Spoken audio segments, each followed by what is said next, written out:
그래서 이제 뭐 새벽에도 전화 오고 이제 밤낮이 없는 것 같아요. 저도 이제 좀 퇴근해서 쉬고 싶고 한데 전화가 돈이 입금이 됐으면 당연히 최선을 다해서. 네, 임대영 행정사입니다. 오늘도 두 분의 행정사님을 모시고 간단히 대화를 좀 나눠보도록 하겠습니다. 저는 소개부터 해주세요. 안녕하세요. 신정택 행정사라고 합니다. 안녕하세요. 저는 이지연 행정사라고 합니다. 네, 두 분의 행정사님들을 제가 모시고 한번 유튜브를 업로드한 적이 있었는데요. 그때 이전 행정사님은 이제 개업한 지 이틀 되신 행정사님이셨고, 신정택 행정사님은 그다음 소속이었죠. 네, 소속이셨죠. 네, 지금은 둘 다 대표가 되셨습니다. 네, 두 분 다 대표. 그래서 이번 개업 관련된, 그리고 개업하면서 생긴 변화들에 대해서 질문을 드리려고 해요. 아무래도 행정사는 주로 이제 개업을 목표로 한 자격증이기 때문에 궁금해하시는 분들이 있어서 질문을 드리겠습니다. 저는, 그 당시에 이제 개업을 하신 상태이긴 했지만, 이전 행정사님 같은 경우는 개업 준비하면서 좀 힘들었던 점, 준비에 좀 중점을 줬던 부분이 있을까요? 중점을 줬던 부분이라고 하면은 아무래도 이제 소속 행정사는 이제 회사에 소속돼서 활동을 하고 있다 보니까 그냥 회사에 다니기만 하면 됐었는데 지금은 이제 독립해서 활동하는 입장이다 보니까 어느 곳에 위치를 잡아야 되는 건지 그게 가장 고민이 많았어요. 근데 그래서 위치 잡는 데 가장 고민을 많이 했었던 것 같고 이제 사무실 구성을 하는데도 이제 물품 구입은 어디서 해야 되는 건지 공사했었거든요, 저는. 그래서 공사는 어디 곳에서 견적을 받아야 되는 건지 얼만큼 해야 되는 건지 시설 구비하는 데 고민이 많았었던 것 같습니다. 당연하게 있었을 거라 생각했던 것들이 막상 개업을 하려면 하나하나 고민되는 게, 책상은 어느 걸 것이냐, 볼펜 한 자루마저도 다 고민되는 것들이어가지고, 그런 것들이 좀 어려운 점이 있는 것 같고, 신행님은 어떠셨어요? 지금 개업하신 지 얼마나 되셨죠? 저는 정확하게 5월 9일 날 개업을 했고요. 한 2달 좀 넘었네요. 지금 여기 지금 사무실이 이제 신행님 사무실인데 엄청 깔끔합니다. 나중에 놀러 오신 행정사님들 오시면 될 것 같고요. 네, 힘들었던 점은 어떻게? 저도 마찬가지로 일단 개업을 하면서 위치를 또 저희가 또 위치를 좀 좋은 곳에 선점을 해야 또 이제 뭐 고객들이 좀 찾아오기 편한 곳 이런 것들을 위주로 좀 선정을 했고요. 그리고 이제 저희는 좀 깔끔한 거를 선호를 했어요. 깔끔한 데를 좀 선호를 해서 여러 군데 발품을 많이 띄웠죠. 한 40군데 정도 돌아본 것 같아요. 40군데 가격도 좀 중요하고. 그리고 이제 위치도 위치인데 이제 저희가 개업을 하게 된다면 누가 월급을 주는 게 아니잖아요. 그러니까 그렇다 보니까 이제 저희들도 이제 일이 들어오냐 안 들어오냐 그게 좀 한 80% 정도 스트레스였던 것 같아요. 그 부분이 되게 이제 좀 개업할 때 신경이 좀 많이 쓰이지 않았나. 그렇게 지금 여기가 지식사업센터인가요? 네. 그럼 이쪽 공장들이 많을 텐데 그쪽에도 영업을 하실 생각이신가요? 그렇죠. 저희는 이제 처음에 계획을 했던 게 여기 처음에 저희가 막 입주를 시작했을 때 들어왔어요. 한 30% 정도 됐을 때 들어왔는데 그때 이제 공장이 들어오면 이제 뭐 공장 등록이라든지 이런 업무를 위주로 하려고 생각을 하고 왔는데 일이 너무 바쁘다 보니까 생각에 돌리지는 못하고 있는 그런 상황입니다. 개업이 2개월 차인데 벌써 많이 바쁘시다라는 뜻으로 할 수 있을 것 같고, 근데 이제 개업을 했다는 거는 내가 대표라는 거고 책임감도 당연히 늘어날 거고 큰 단점이 잘못하면 물어볼 것이 없다라는 단점이 생기는데 그게 새로운 업무에 대한 스트레스 들어올 거거든요. 그러니까 그런 것들은 어떻게 해결해 나가시나요? 어떻게 해결을 해 나가냐면 한마디로 멘탈이 헤딩하죠. 네, 멘탈. 그거밖에 방법이 없죠. 네. 예를 들면은 저는 인허가 업무를 주로 하고 있거든요. 인허가 업무를 주로 하고 있다 보니까 말 그대로 이제 인허가는 이제 건축물 용도부터 확인을 해야 되니까 건축물 용도부터 확인하고 공무원님께 여쭤보고 이러면서 업무를 해결하고 있습니다. 정리하면 기본적으로는 이제 스스로 법령을 찾아보고 그리고 이제 담당자 쪽 부딪힌다 정도로 그렇죠. 알 수 있을 것 같고, 신영님은 그때 지난번 제 영상에서는 국가유공자 업무를 주로 하고 있다라고 하셨었는데 지금도 그러시죠? 아니 이제 국가유공자도 한 10%대로 줄었고요. 이제 다른 업무들을 많이 하는데 저는 솔직히 말하면 이제 제가 할 수 있는 건 다 하려고 해요. 근데 다 어떻게 보면 맨땅에 헤딩식으로 하긴 하는데 그래도 이제 아예 모르는 업무 같은 경우는 제가 해결을 하려고 하지 않고요. 넘겨드리거나 그런 식으로 하고, 저는 이제 좀 제가 봤을 때 좀 미리 좀 사전에 좀 준비가 되어 있던 것들은 제가 그래도 받아서 법령도 찾아보고, 이리저리 여쭤보고, 펜랑 같은 것도 좀 보고, 그렇게 해서 업무를 좀 처리를 하고 있습니다. 아무래도 물어보려고 하면은 다른 행정사님들과의 좀 친밀감이라고 해야 될까요? 좀 인사드리는 게 좀 중요한 것 같아요. 네. 알겠습니다. 그리고 이제 업무에 대한 스트레스가 다 있고, 그러니까 당연한 건 이제 대표니까 스스로 영업을 해야겠죠. 누가 업무를 쌓아주지 않으니까. 그러면 영업하시는 방식들은 다 비슷하실 거예요. 인터넷도 하시고 이제 발품을 이제 뜨시기도 할 텐데, 생각보다 영업에 대한 스트레스가 좀 있으신 편인가요? 시행님은? 아, 저는 영업하는 데는 따로 스트레스는 없는 것 같아요. 아, 그때 영상처럼 워낙 외향적인 성격. 네, 저는 막 영업하는 게 오히려 좀 재미있긴 해요. 네, 영업적인 스트레스는 이렇게 다른 일상적인 이렇게 행정사 업무를 하는 스트레스에 비해서 좀 많이 낮은 편인 것 같아요. 네. 이행님도 그러세요? 저도 좀 비슷한 것 같아요. 이제 사람 상대하는 업무는 힘들 때도 물론 있지만 이제 그것보다 이제 업무하는 게 더 스트레스를 받아서. 아니, 근데 저도 그런 것 같아요. 저도 그냥 영업은 내가 해볼 테니 일은 좀 누가 해주면 하는데. 진짜. 근데 실제로 이행님은 지금 직원을 쓰시잖아요. 그렇죠. 지금 개업 6개월 차는 되셨나요? 6개월 넘고 이제 7개월 차. 7개월 차만에 지금 직원을 쓰는 행정사님이 되셨습니다. 네, 그래서 어떻게 보면 영업의 스트레스는 크게 없으신 거네요. 그냥 네. 일단 일을 받은 이후에, 수임한 이후에 그 일을 처리하는 과정에 오히려 스트레스를 받으신다 될 것 같아요. 저 같은 경우는 스트레스 받는 게 아마 이게 허가가 바로 될 줄 알았는데 보안이 나온다거나 아니면 예측하지 못하는 곳을 제가 이제 좀 놓친 부분이 있었을 때 아직 제가 경험이 좀 부족하구나라고 느끼면서 스트레스를 받는 경향이 있는 것 같습니다. 그러면 다음 질문은 업무 스트레스든 영업이든 이제 고객이랑 접촉을 하고 해서 상담을 해야 하는데 좀 에피소드죠. 좀 고객과 상담에서 좀 힘들었던 게 있었을까요? 지금까지?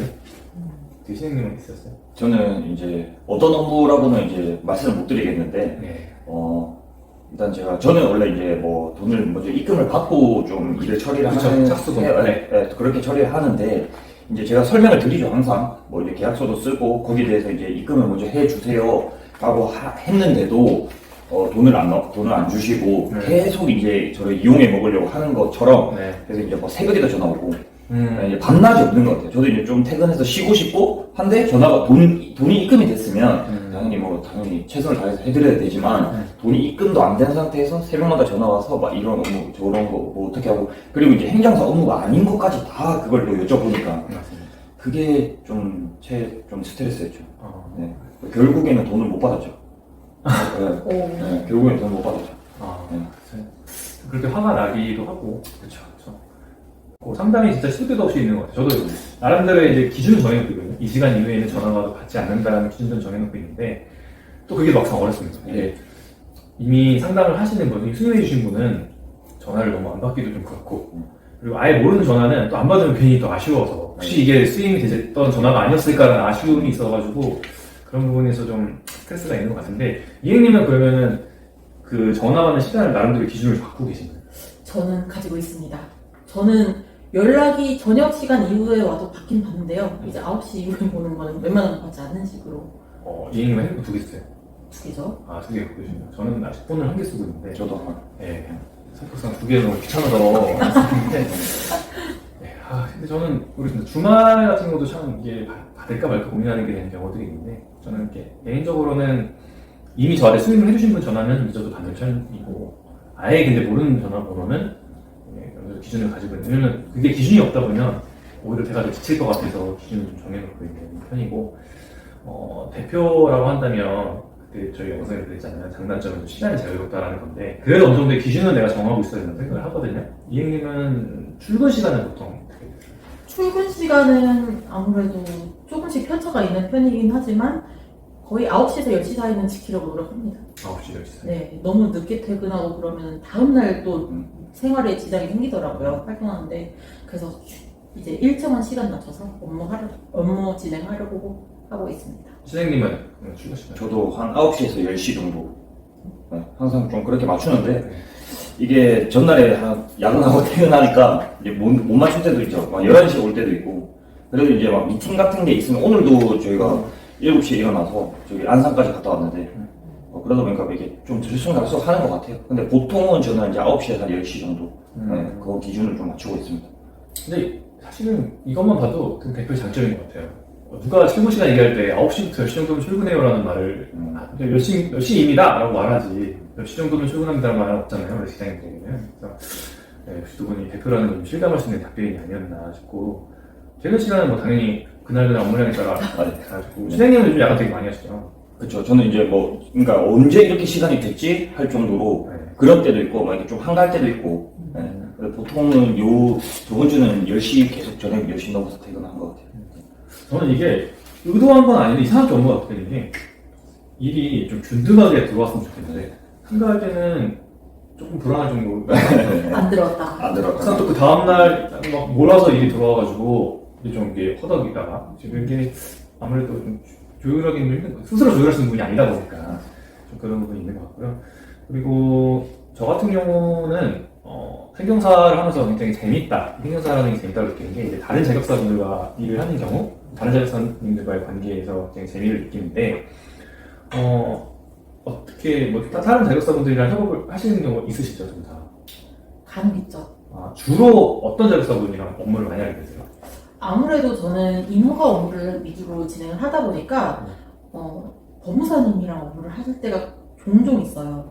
네, 예를 들어서 이제 뭐 대표자나 아니면 임원분들의 변경이 필요하면 변경 등록을 해야 되고, 아니면 아예 법인을 신설하는 업무도 필요하니까 그때는 행정사의 역할이 아니니까 법무사님과 같이 협업해서 업무 진행하고 그 이후에 제가 등록이나 신고나 그런 업무 하는 쪽으로 업무 진행하고 있습니다. 시장님은 다른 자격사분이랑 주로 어떤 분이 하세요? 저는 이제 보통 변호사나 이제 법무사, 변호사 같은 경우에는 이제 행정심판 이후에 소송 단계로 갈 때 저희가 소송을 이렇게 어떻게 할 수가 없으니까 변호사님들한테 좀 이렇게 하는 편이고, 그리고 제가 기업 업무를 좀 많이 하다 보니까 그 기업들이 보통 법인의 형태가 많잖아요. 그러다 보니 등기 쪽으로도 아까 이님이 말씀해 주셨던 것처럼 등기 쪽으로도 법무사랑 좀 많이 소통을 하고 있는 것 같아요.